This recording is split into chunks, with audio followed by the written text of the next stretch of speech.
Hey, what's up, Lynch Mode?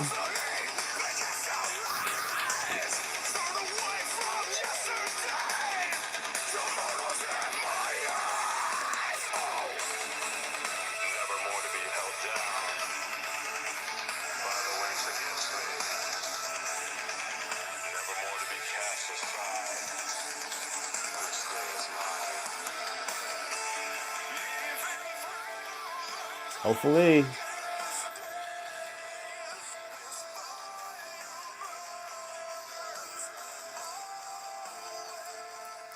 Wake up, you ain't heard the news. Fast breaks on your screen and we make it moves. Thank you for joining me here on the Fast Break Sports Hour Thursday edition. Man, I did a show on Tuesday. I finished it. And my brother's witness, man, he tuned in. And when I went to upload it, I left it there uploading or whatnot. Thank you for joining me to Fast Break Sports Hour. I uploaded the video, and when I went to click on it to play, it just gave me a black screen saying this video has been deleted or something.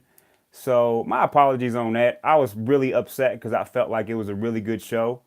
I done did the top 10. I talked about all the games on Sunday. I talked about Drew Brees Monday night. So, I mean, this is Thursday now. We're getting to Thursday night football. I'm going to talk a little bit about the divisional series, which is now the ALCS and the NLCS, as that's already been decided. We talk about the divisional series and a little bit of NBA stuff. And I'll probably give you guys my top 10 again for the NFL rankings again because I did all of that on Tuesday. And I don't know. It's just technology sucks sometimes. And it really tests you. It's like, man, why does this stuff happen? Especially when, I mean, I'm going to do this all, from here on out, consistently. So to say that, it was a badass show and you guys will never see it, to be heartbroken about it, that's not going to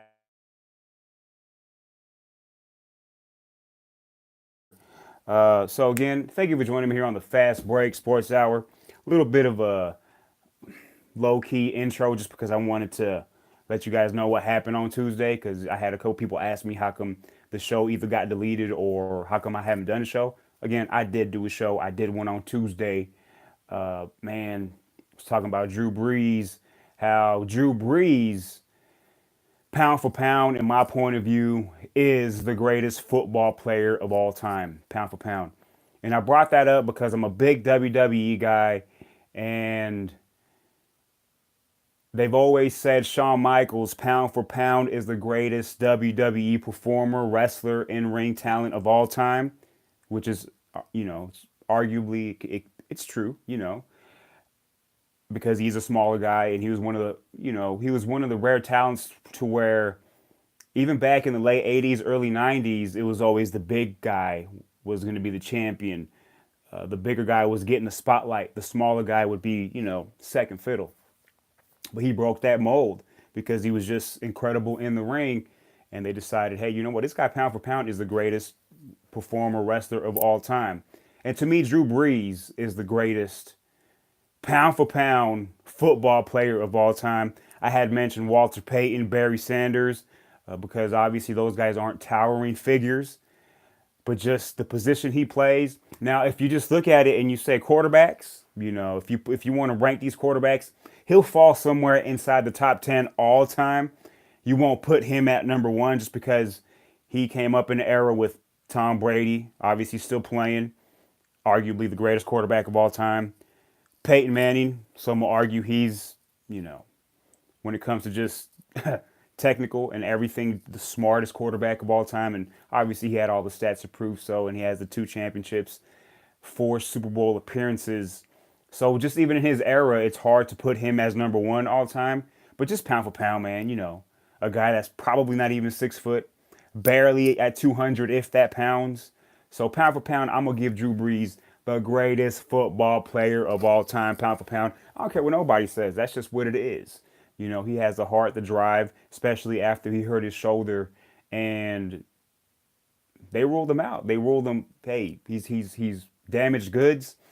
San Diego Chargers back then, they were the San Diego Chargers. For you newbies that think the LA Chargers are a thing, when he was with the San Diego Chargers. Contract was up. They let him walk, obviously, because they had Phillip Rivers in the fold, a young Phillip Rivers.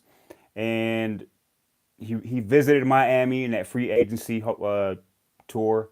And Miami said, you know what? The doctors checked him out and said, you know what? He's no good. His shoulder's never going to recover from the injury.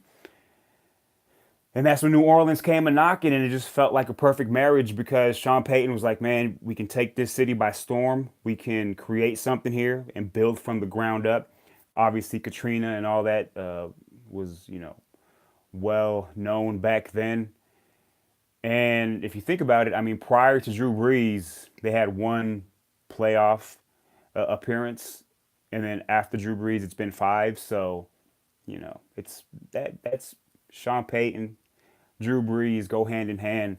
But Drew Brees, all-time greats, broke the all-time passing yards record. He's number one now.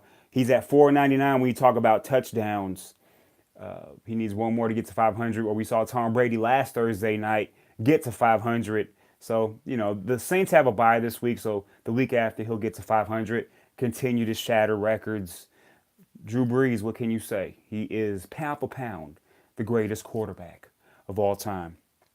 But it's Thursday night football, week 6 edition, where you see the Philadelphia Eagles visiting MetLife Stadium and the New York Giants, where both teams need a win. The New York Giants are at 1-4, a little bit behind schedule.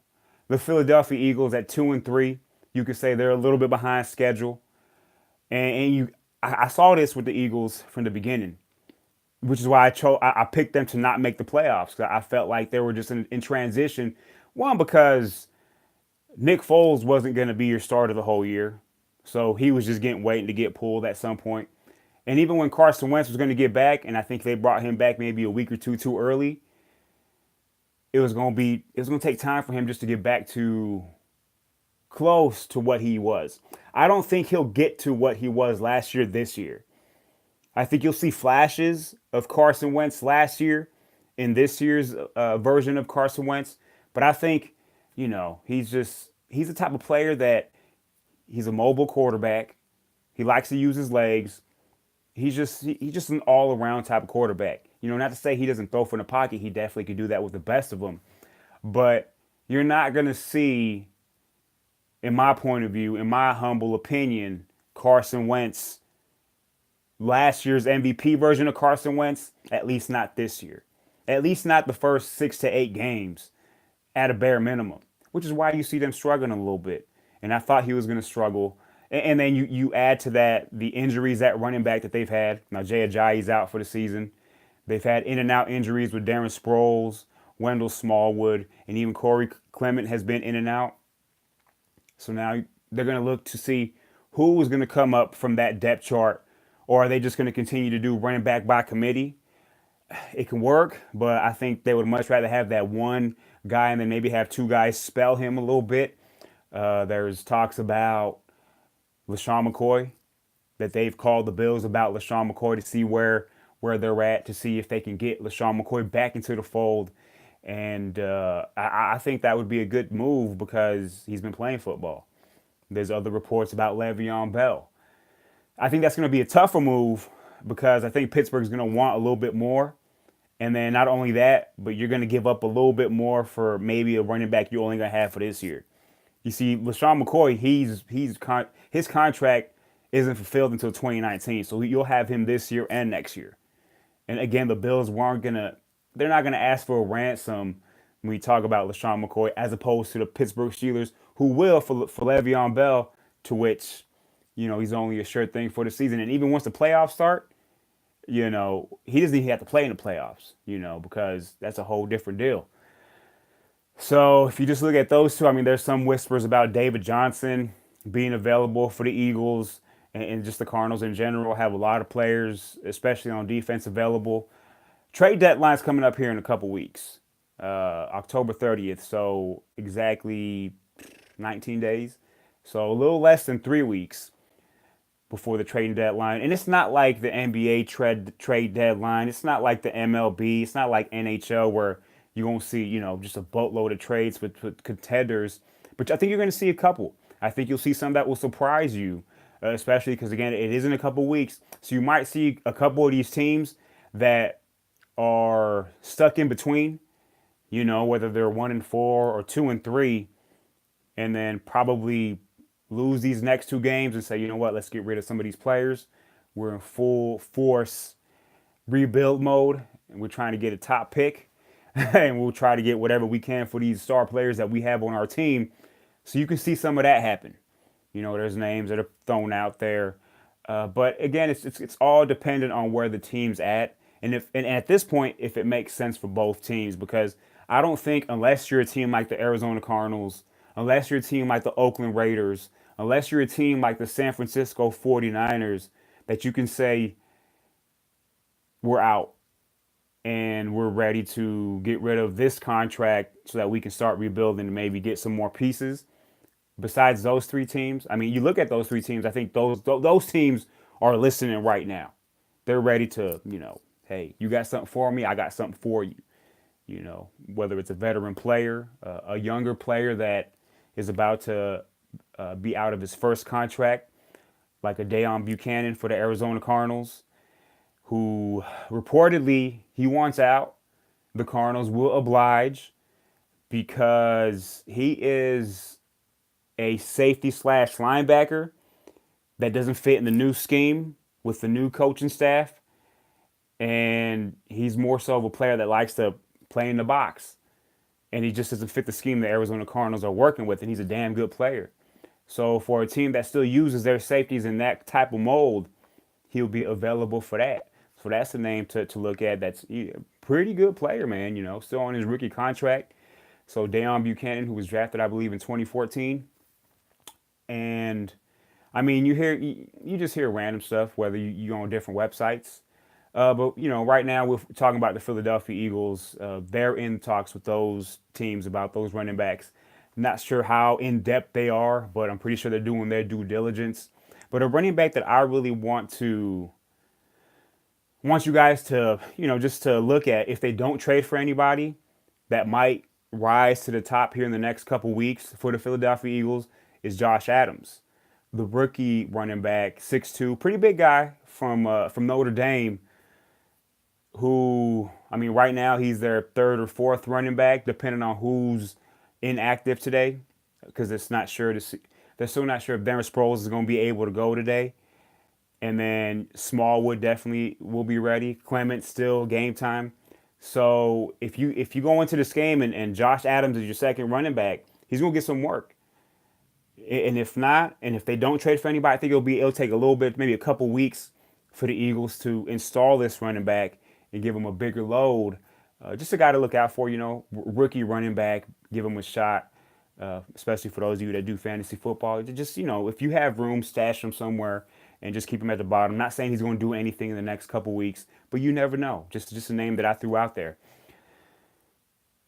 So Carson Wentz, with all the things that are going on the offense side, even at receiver, he finally got Alshon Jeffrey back. He has that connection with Zach Ertz, so that's always going to be there. That's his bread and butter. Zach Ertz definitely is his guy.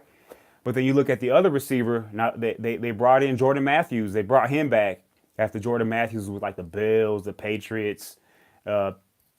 He played for some other teams, probably in Calgary. I'm kidding, but he's back with the Eagles. He scored a touchdown last week. So they're in transition offensively.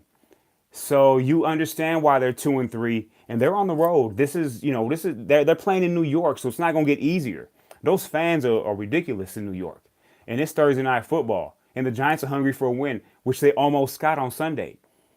That was just an unlucky loss. They did everything they had to do to win the game. Kicker for the Panthers, Graham, whatever the hell his name is, Graham Gano, and he wins. That's a Spanish last name, Gano. Yeah, he won. He kicked a 63-yard field goal. That's not a sure thing. Anything under 55, over 55 yards, to me, that's luck towards the end of the game. And hey, man, sometimes you have to be lucky to be good, and the Panthers were able to pull that one out. But I think the Giants are going to start to get going. I think they figured some things out towards the end of that Carolina Panthers game. Now they're still going to be without Evan Ingram, And I know Russell Shepard's not going to play tonight either. He's their third or fourth string receiver. But you still got, man, Sterling Shepard is still in the fold. Obviously, Odell Beckham. And, the whole thing about Odell Beckham and then talking to these people over here, make interviews and without the team knowing, that's all blown out of proportion, man. That's just Odell Beckham doing his thing, man. He's a star. So he's going to have all that. He's going to have interviews. He's going to have a lot of stuff. As long as it doesn't deter from what he's trying to do on the field, y'all need to be quiet, man. Because Odell Beckham, when he's on the field, he produces. That's just a fact. It's just people try to create these stories. Like if he's doing an interview on his time, he doesn't got to tell anybody about it. It's an ESPN interview, whatever. Like it is what it is. NFL Network interview. It is what it is. As long as it's not like, hey, I got to cut practice because I'm going to do this interview. No.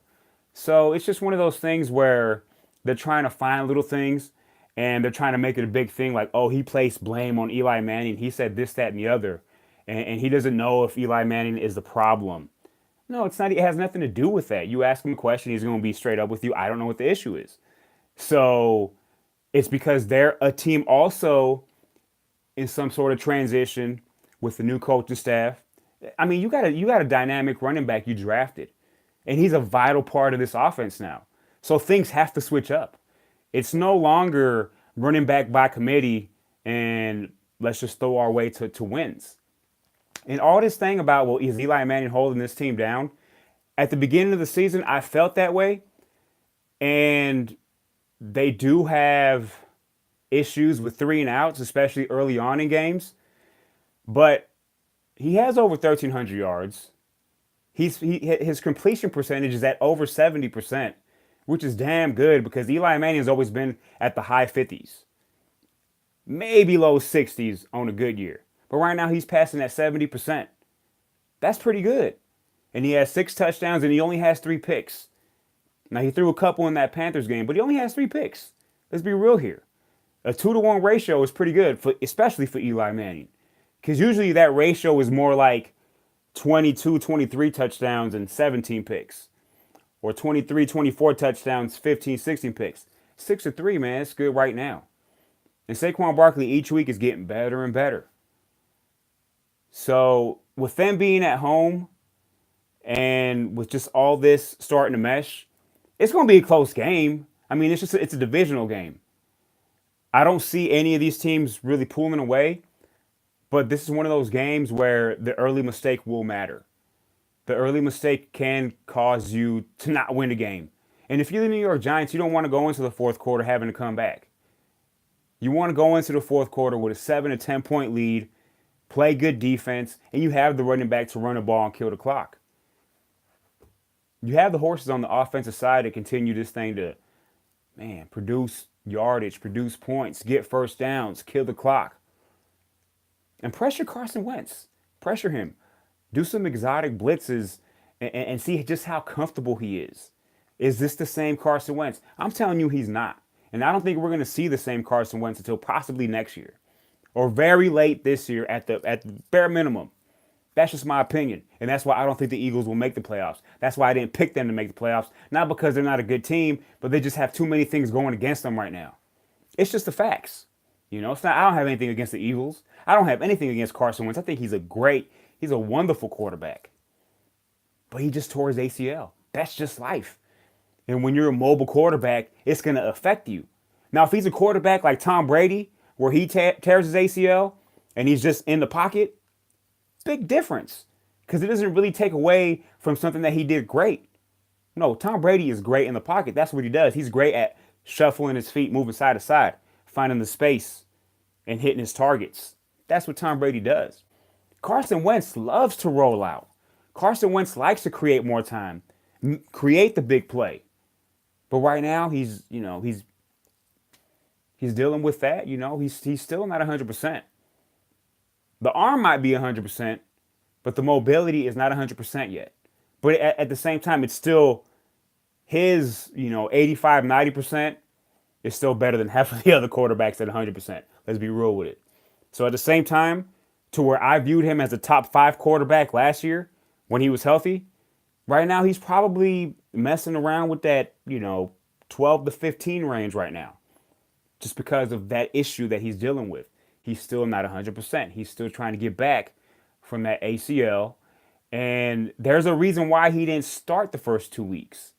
He wasn't ready, not because, oh, well, Nick Foles won the Super Bowl, we got to give him a shot. It had nothing to do with that. You think they care? No, they want Carson Wentz ready to go full force, take us down this field and score touchdowns.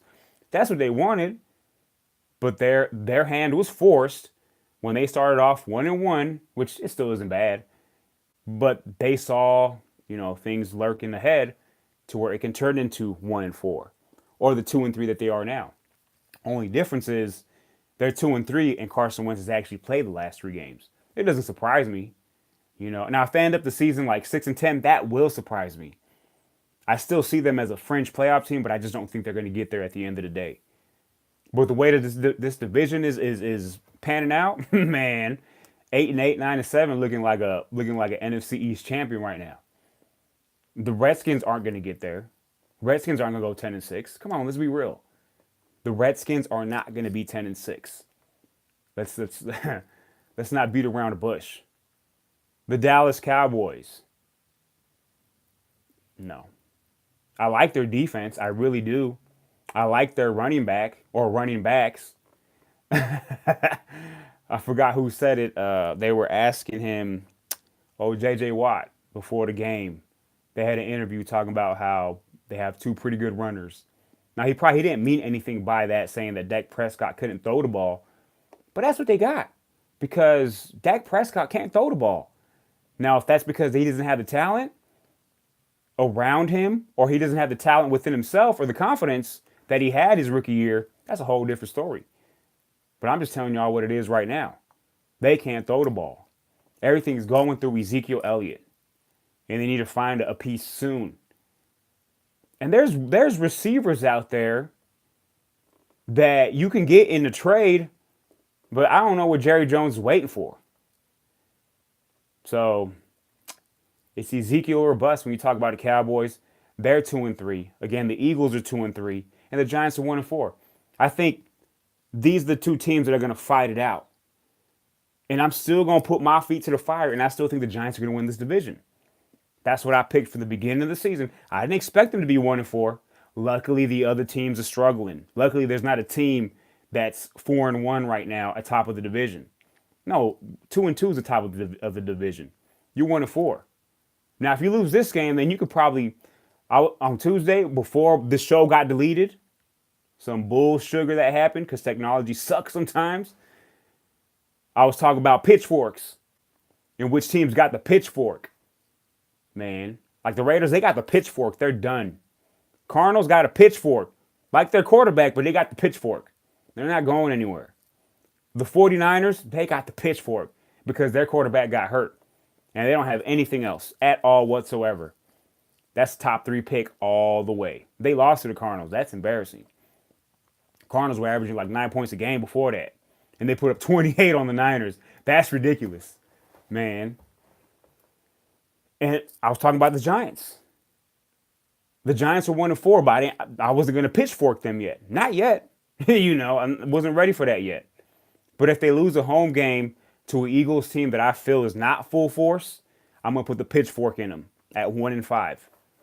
Because it's going to be tough, even if 9-7 can win the division, for them to go 8-2 the rest of the way.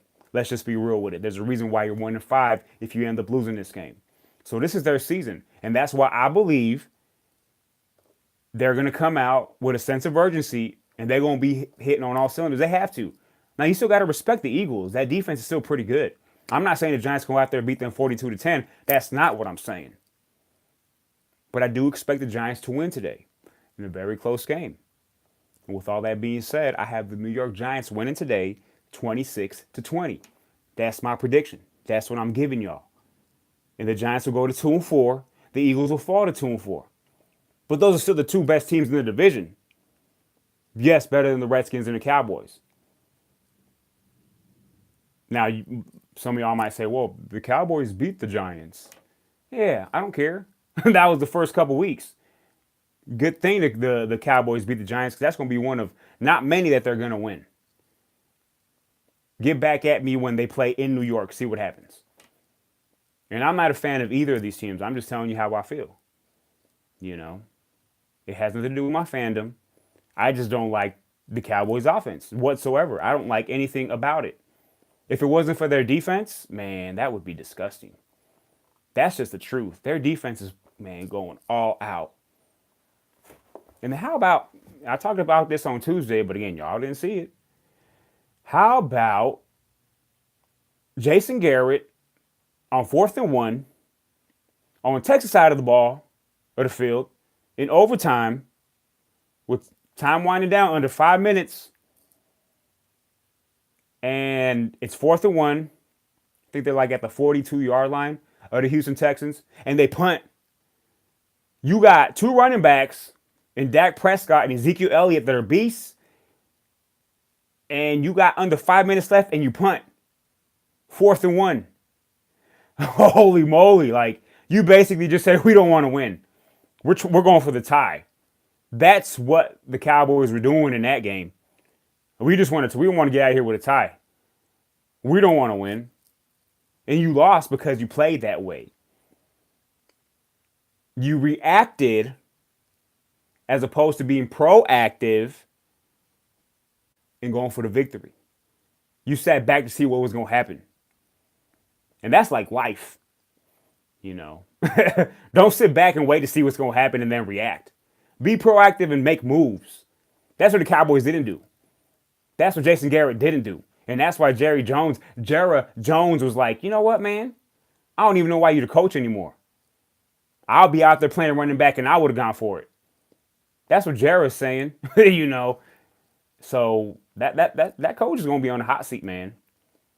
Don't let them lose to the Jacksonville Jaguars 34-17 or something like that. I want to see Jason Garrett still be the coach that following Tuesday.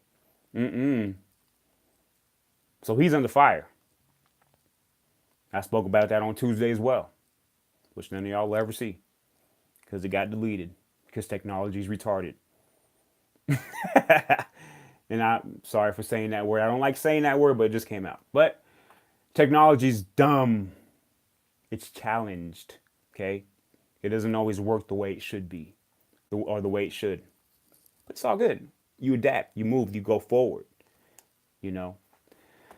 Washington Redskins, again, in that division, they got blown out by the New Orleans Saints on Monday Night Football.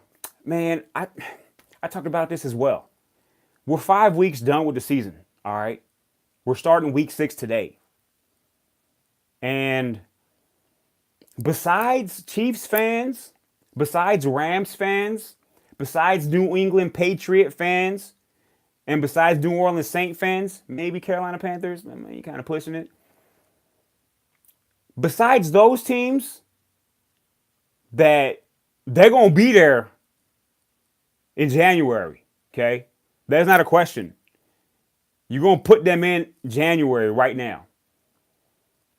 And then on the flip side, the Cardinals, the 49ers, the Raiders. I wanted to put the Jets there and the Bills, but for some odd reason, they ended up winning on Sunday. And the Jets did a crazy job to the Denver Broncos, rushing for over 300 yards. Talked about it on Tuesday, which y'all didn't see. Buffalo Bills beating a playoff team. Again, crazy, right? I don't know what the Bills do. I can't put the pitchforks in them yet. But they're not going to be there. Sorry, Chewy. I cannot answer you right now. All right? I know I sent you some message. So let me cut out a little bit. So I sent my pops a message. Because we have a couple dogs in the backyard and we just planted trees. And one of the dogs, his name's Halo. He decides he's going to pull out the trees. Because that's his territory. Or he's looking for attention. That's more like it. So I come home to another tree pulled out. And then some little hoses from the ground pulled up from the ground, shedding water everywhere. And I'm like, what the heck is this? I don't know we had a sprinkler system in the back. We just have rocks in the back. So I don't know where this water's coming from. So that's why he's calling me, because I sent him the message. But I'm not going to answer you because why? Because I'm doing the Fast Break Sports Hour. And when he gets, he's going to be like, what the heck happened? I'm like, I don't know. That's y'all dog. But yeah, when they do something good, it's my dog. When they do something bad like they did, it's not my dog. Not my dog. But back to these teams, if you have if you talking about those four top teams, you're gonna be there in January. Or you talk about those four bottom teams, you're not gonna be there in January. But everybody else in between, before the season started, I said by week 4 or week 5, you know what your team is. I lied. I lied because everybody in between is not. You cannot dictate who these teams are right now.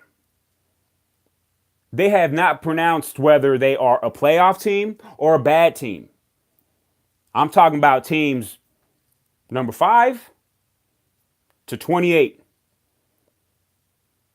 It's probably more like 18 teams where it can go either way. So I'm going to ask you guys, please, give it 2 more weeks. Give it to week 8. And then we can start getting rid of at least 10 to 12 teams that are they're definitely not going to go anywhere. Just give it 2 more weeks. And we got 2 more weeks to go. If one of your teams is in the middle, man, you got 2 weeks to right the ship. Or you got 2 weeks to go down with the ship. That's what it is. And then after those 2 weeks, again, you're going to have 4 or 5 teams that you know are in. And then instead of there being 20 teams that you don't know where they're at, it's going to be more so like 10 to 12. And that's where everything starts. So you'll be looking at about 16, 17 teams fighting for 12 spots. When you know damn well 4 or 5 spots already been then taken. So give it 2 more weeks for the NFL season for teams to say and plant their flag, so to speak. This is who we are. We are a playoff team. We are going to fight for a playoff spot. Oh, we're a fraud. And we'll start off 2-0 and then lose 3 in a row and then win 1 and then lose 1. We keep breaking your heart, and then you look at the schedule, be like, oh man, this is an easy one. Then they get ran by 300 yards on the ground. That type of stuff. That's football for you. So Thursday Night Football, check that out here coming up in a couple of hours. Philadelphia Eagles at the New York Giants. Must win for both teams. A little bit more for the New York Giants. Pitchfork them if they lose. Riding high if they win. Especially because you get this little break. Restart the thing. Hey, 2-4. We got as many wins as the first place team, the Washington Redskins. Only difference is you got 4 losses. They got 2. They had the bye. We'll see what they do on Sunday. And speaking of Sunday, tomorrow is Full Force Football Friday on the Fast Break Sports Hour, where we cover all the games on Sunday and the game on Monday. All of them. Give y'all the ins and outs of these games and my predictions and where they fall into place. So check that out tomorrow. Check out tonight's game, Thursday Night Football. Should be a fun one. It's a good rivalry game. And Thursday Night Football stepping their game up. Yes, they are. It's getting better each year. Hey, let's be real with it. Let's change courses here real quick to the NBA. The reason why I want to get to the NBA is because there was a story that came out yesterday. Now, if you guys have been following the NBA and just their off-season stuff, Jimmy Butler. I love this guy, especially for this. Jimmy Butler basically knows the Timberwolves don't want him, or if he's going to be there, it's going to be at their price, and he's not having none of that. Which, hey man, if you think that highly of yourself, hey, you find yourself a spot where someone wants you for your price. And he's a damn good basketball player. That dude's a killer. And when I talk about killers, I talk about players that are willing to whittle themselves to victory and do everything they can to win a game. That's a killer. Takes the shot at the end of the game. That's a killer and doesn't even think twice about it. He's not Kobe, but Kobe Bryant is a killer. Michael Jordan is a killer. Allen Iverson is a killer. Now, they're not always going to make the shot, but they're not going to think twice about taking the shot. Devin Booker about to be a killer. Yeah, you heard it here first. Devin Booker's a killer. Jimmy Butler's a killer. He's like, you know what? My services are not loved here. I don't want to be here. Y'all ain't treating me like the best player. You guys are paying Carl Anthony Towns a boatload, a ridiculous amount of money, and y'all giving me 70% of that when I feel I deserve a little bit more. Okay, I don't blame the Timberwolves for doing that. Carl Anthony Towns is a ridiculous talent. Right next to Anthony Davis. You can argue when it comes to big guys, he's like one notch below, younger guy. Anthony Davis is the truth. And he's got to show it more in the playoffs, but he's the truth. So this has been going for the last few weeks. They've been trying to find a trade partner. It was reported it was the Miami Heat. They've been in talks with the Miami Heat to get Butler going. They're trying to get a third team in because they needed a third team to facilitate the trade, just because the contracts and players that were going to go in and out. They needed a third team to finish off the trade. So trade talks broke up. Then they got back together last week, and they broke up again. All right, so preseason's well underway. It actually ended yesterday. No more preseason. The season starts next Wednesday, so we're 6 days away from the season. Speaking of that, Tuesday is the Fast Break Sports Hour NBA special, where we break down all things NBA, keeping it real, predictions and all that good stuff. Because we do talk NBA on this show. Oh, you damn right. LeBron James of the Lakers. Ooh wee, that's crazy. We gonna talk about that. We gonna be real with it. That's next Tuesday. All right. So Jimmy Butler says, you know what? I'm going to go to practice. This is yesterday. I'm going to show up to practice for the first time. Even though they don't want me here, because it's my right to go to practice. I'm under contract. I go to practice. Y'all haven't traded me yet? I'm going to go to practice. He shows up to practice in a way to where, if you guys haven't heard the story, so basically he shows up to practice and he's being very outlandish, outspoken, talking about, you guys need me on this team. Without me, you guys ain't, you know what? I'll take any of y'all on. And they proceeded to have scrimmages to where you had a lot of the young guys and the starters go against Jimmy Butler and some of the second team players, maybe some third team players. And every time they went head to head, Jimmy Butler's team would win because Jimmy Butler wasn't going to have it any other way. Where he went at Carl Anthony Towns. He went at the GM verbally, just being like, man, y'all better trade me, because if not, this is what y'all going to get, because you guys know damn well I'm your best player, because none of these guys can wear my jock, can carry my jock. Carl Anthony Towns, when you talk about talent-wise, he can. But when you talk about heart, it's not there yet. He's young, He doesn't have the heart yet to, carry a team. He doesn't have that Jimmy Butler killer instinct. And you saw that in the playoffs. Carl Anthony Towns fizzled away in a lot of those games at the end of the game because he just wasn't ready. Jimmy Butler wasn't that. He's not that. So you had a lot of the young players and a lot of the front office were like, man, this is ridiculous. To where you had some of the vets, like Teague, like Taj Gibson, old teammates. They're like, man, that was great. We love that. Tom Thibodeau loves that. He loves Jimmy Butler. He's just not part of the front office. Front office doesn't want him there. So then get the trade done. If I was Jimmy Butler, I would do the same thing. You know what? I love playing basketball, and that's what he said. I went in there because I love playing basketball, and I went at it the way I would go at it any other time. I'm going to challenge my teammates, and I'm going to show you guys how weak they are without me. And I'm going to show it. I'm going to show you guys why I'm the best player on the team. Hey, man, some people be like, well, that's not the right way to do it. What other way is it to do it? You got to show these guys what's up. Man, Jimmy Butler, you right on, bro. That's ridiculously awesome. And then he has an interview with an ESPN reporter, Rachel Nichols, right after. So, maybe some little showmanship. He knew he was going to have the interview on ESPN, so maybe he did that in part. But who cares? Shoot. You only live once. You do what you want to do. You want to be known. You want to make a name for yourself. And that's what he's doing. So trade the man or give him what he wants. So the report is, the reason why they can't trade him is because they're asking for too much in return. You can't have your cake and eat it too. Beggars can't be choosers. They they're the ones that know they got to get rid of him, but at the same time, they want so much more back for him. So if you think that highly of him, pay him the money that he deserves then.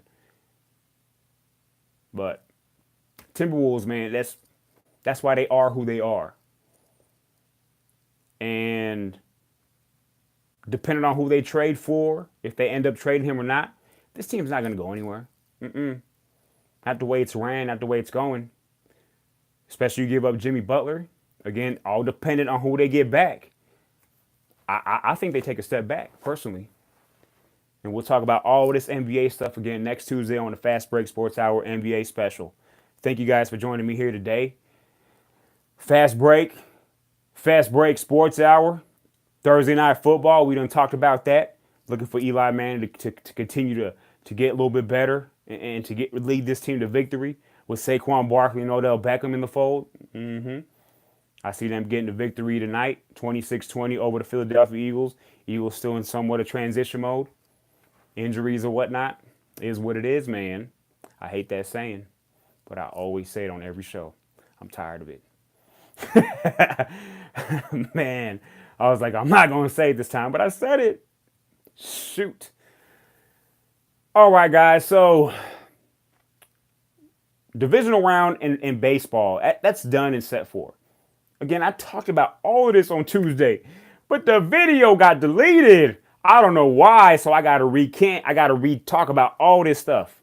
That's not a word, but that's not even that's not good English. But you guys understand what I'm talking about, because us as Americans, we're lazy when we talk. So we make up words. We don't even pronunciate words right, but we understand each other. So you guys understand me. Thank you. Dodgers did their thing against the Braves. You know, they had one little hiccup. They lost one game. But other than that, man, Kershaw, 8 innings pitched in that game two. Wonderful game he pitched. Probably the best game he's pitched in his playoff history. And for you haters out there talking about, oh, well, we can get to the playoffs and Kershaw chokes. No, he's 4-0 in his last 4 games in the playoffs, all right? Now they just got to finish it off. And for those of you that think that the Dodgers, that this is already a victory for them, it's a successful season, you are wrong. No, it's not. They got to Game 7 last year to the World Series, and they lost, okay? So when you get to a championship game and you get to the last possible game and you lose, the next year, especially when you reload and you have the same talent, if not better talent, then you're expected to win for that season to be considered a successful season. We don't do this thing where it's like, when they got to the playoffs, it's successful. If you haven't been there, okay, yeah, like the Rockies. Okay, last year they got to the wild card game, lost to the Diamondbacks. This year, great game against the Cubs in a wild card game. Finished off the Cubs. Then they got swept by the Brewers. Success, all right. You took another step. You know, if you're the Rockies next year, next step is maybe winning a game or two in the divisional round. Success. Making progress. You know, the Cubs, they lost in a wild card game. That's not success. Because last year they got to the NLCS. Lost in 5 games to the Dodgers. So their measurement is to get back to the World Series. They didn't. Not a success. Disappointing season for the Cubs. The Brewers, season's already a success. Now, once you're here, you want more, obviously. That's just how the game works. But it's a success no matter what happens. Atlanta Braves, success. Young team. Oh, man. You won your division. When everyone was toting the Nationals, the Phillies. No. You made it. Success. And you won a game against LA Dodgers. Success. Houston Astros, you the champions. Oh, but we're playing against the Red Sox, who had the best record all season long. So, no. If you don't win the World Series this year, Astros, disappointment, because you're the champions. It's a disappointment. Red Sox, that's a different story. Because they were the best team all season long. Over 100 games. Astros also won over 100 games. But the Red Sox done clinched it at least 6-7 weeks before the season ended. You know what I'm saying? So, Red Sox, I think World Series or bust for them. I think, if they get to the World Series and they're not able to finish it off, I don't think it's a disappointment when you look at it long term. I mean, in the near future, in the present, it looks like a disappointment, but no, because you got way further than you did last year. Now you know what it takes to get to the championship. Not to say they can't get it this year. I'm just saying, when you look at it, take a step back. For the LA Dodgers, for this season to be a success, they have to win it all. I don't care if it's in 4 games, 5 games, 6 games, 7 games, extra innings. They have to win it all, or else the season's a disappointment. Yes, even being 10 games under 500 to start off the season because of injuries. Who cares? They went all the way back, tied for the division lead, beat the Rockies in that extra play-in game. Well, not playing game, but just a tiebreaker game to see who got the division. You won that. That's still not a success. You won the division. You did that last year. And then you beat the Braves 3-1. Not a success. But you're getting better. You're doing what everyone expected you to do. No matter what happened during the season. Especially when you reloaded with Manny Machado. Let's be real here. Yeah, you lost Seager at the beginning of the season. He had the Tommy John surgery. You didn't have him all season. You didn't have Justin Turner for 50 games this season. You found a way to get it done. Clayton Kershaw missed, 2 different instances, missed 30 days. So you had that. You're talking about 7 to 9 starts. You had that. Yasiel Puig, he missed 25 games. You had that. But you still have talent at every position. And then some. You talk about 2 deep at each position. So, and not to mention, you traded for Matt Kemp just because he was supposed to be like a throw-in player in the trade. And first half of the season, he was an all-star. That's why he went to the all-star game. Now, he came back down to earth. He's not the player that he was at the beginning of the season or towards the middle of the season. I don't even want to see him on the field unless he's going to pinch hit at some point, but that's a different story. But for the Dodgers, they have to beat the Brewers, and they have to win the World Series for this season to be a success. There is no other way. There's no bones about it. Let's not make any bones about it. Let's be real with it. So with all that being said, you have the Red Sox going against the Astros. That series starts on Saturday. You got Chris Sale, man, who pitched an inning, in that game 4. He's going to start. And the way it was described, I think it was Buster Olney, he said, because I was listening to it on the radio, he said they had asked him, would there be any issues if he pitches 1 inning in this game 4 and then pitches game 1? Like, is there any issues there? And he said, not really, because Chris Sale normally will get into the bullpen and just warm up for like 20 to 25 pitches. So essentially, he said, if he can do that, but do 15 warm up, like 15 pitches in a bullpen, and then come out and then finish the 8th inning very fast, 10 to 15 pitches, he'll be on schedule. It'll be fine. It's like he didn't even play. So shouldn't be no issues there going against Justin Verlander. That's a hell of a game 1 matchup. Oh, man. That's a hell of a game 1 matchup. Like, no lie. And then you have Kershaw going game 1, which he didn't go game 1 in the divisional round. He went game 2, had that outstanding start, man. That was the best game he pitched that I've seen from beginning to end. Giving up 3 hits, 8 innings of work. I think he didn't even reach the 80 pitch mark either. So that was incredible as well.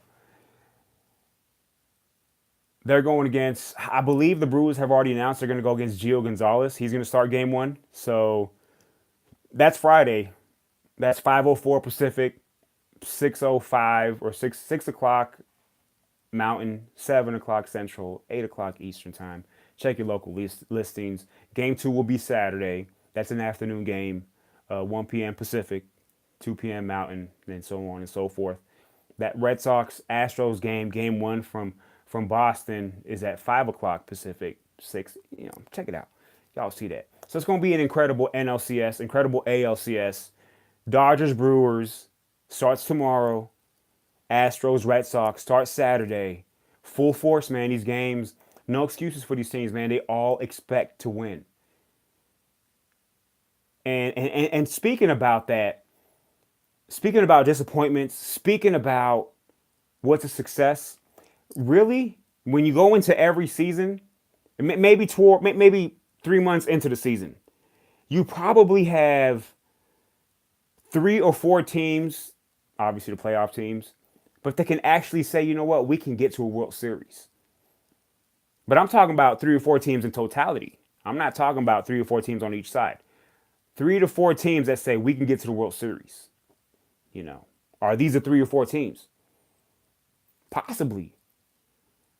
I still have questions about the Brewers. Maybe because they don't get too much of the limelight and it's their first time here and they might surprise some folks. I still respect them. I think they're here for a reason. They did have the best record in the NL. But when you look at the Red Sox, you look at the Astros, these teams are built to be here. The Dodgers, they're built to be here. It kind of feels like it should have been the Cubs, or the Nationals.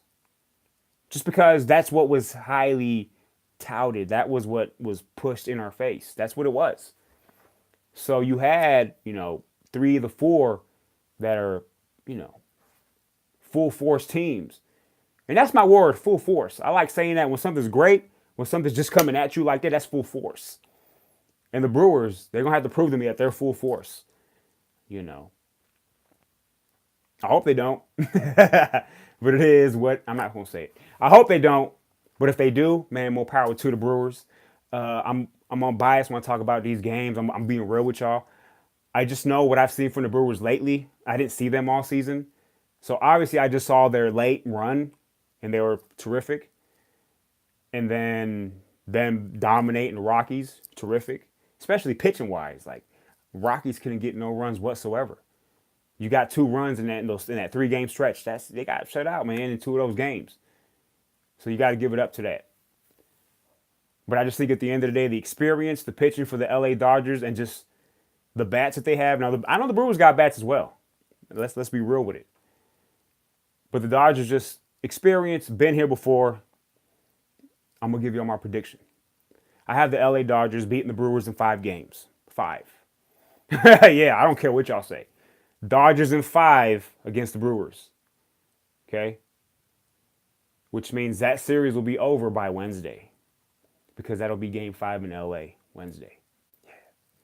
Red Sox and Astros. Oh my goodness. This is going 7. This is going 7. And I know the Red Sox have home field. But just something tells me that the rematch is in the works. I want it to be Red Sox and Dodgers because I want to see something different. But at the same time, I want revenge. So my prediction is the Astros are going to find a way to get game 7 at Fenway. It's going to be Astros and Dodgers all over again. What can you say? What a better story for the LA Dodgers to get that revenge on the Houston Astros. Man, baseball's full force right now. We loving it. So let me end this off real quick with the top 10. Because, again, I did that on Tuesday, but that thing got deleted. Again, I've said it like 10 times. And that's some bull sugar. I can't stand that. So my top 10, and I did it with music last time, man. I'm not going to do it. Yeah, I'm going to do it with music. Hell yeah, let's do this right quick. Need to bend the hose. So my dad sends me a message. He's like, you got to bend the hose. Being a little bit graphic there, Chewy. We ain't bending no hose anywhere. I think I know what you're talking about, but I'm going to wait for you to get here, man, because I don't know what that means, really. All right, let's bend the hose. And let's get this little music thing going so I can get through the top 10, my new power rankings that I do every Tuesday. Again, I did it on Tuesday, but I'm going to have to redo it because I'm not going to repeat myself. Y'all know why. Y'all know why. Ooh, yeah, let's do this one right here. This just don't give me an ad. Please don't give me an ad. Please don't give me an ad. Please don't give me. Yep, you gave me an ad. Trident Spearmint Rush. You know what? Bull. That's what I'm talking